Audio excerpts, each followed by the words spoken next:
All right, let's go ahead and take a look at the new security rule that we're going to look at.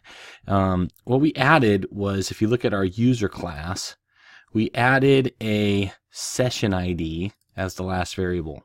So here, we added one down here, okay? And what that's going to do is let us store the session ID when it's created. So let's look at our index file. This is the login script. Basically, we log in the post request. It gets the username and password. It tests to see if it's actually there. If it actually exists, then it comes down here. And then this is where we're going to take the session ID and we're going to update it here. We're going to update it out to the actual database. Okay. So we take our session ID, we update our database. Okay. Then if we look at our function, notice we added a couple 4 lines of code right here. Okay. The first is we grab everything from our users table, and we set it into an array, and we grab the session ID out of the user session. Okay.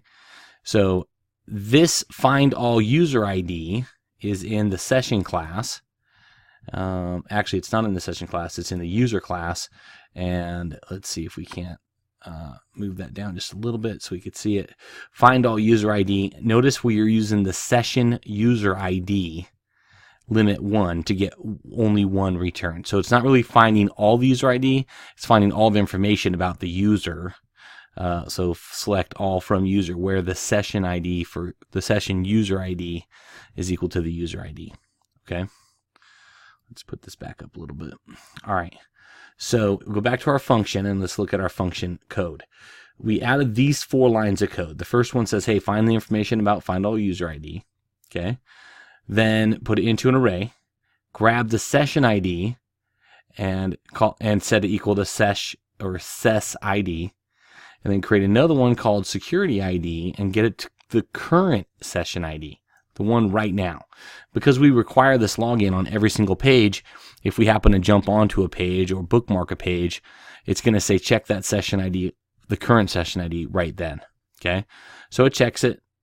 If it does not, if they do not compare to each other, send it back out to the index file.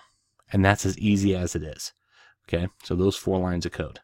And because we require as a login on every page, let's go look at the home page. Because it's right here as require login, that's where it goes. It's going to go ahead and do the check. Okay. So that's how we know it works. Very simple. Stores in the database, and then on every single page. Let's just look for example here on every single page. Here's another. Here it is again. Require login. This is where it's checked. Okay. All right. Remember, subscribe to my channel so that you can get some more updates.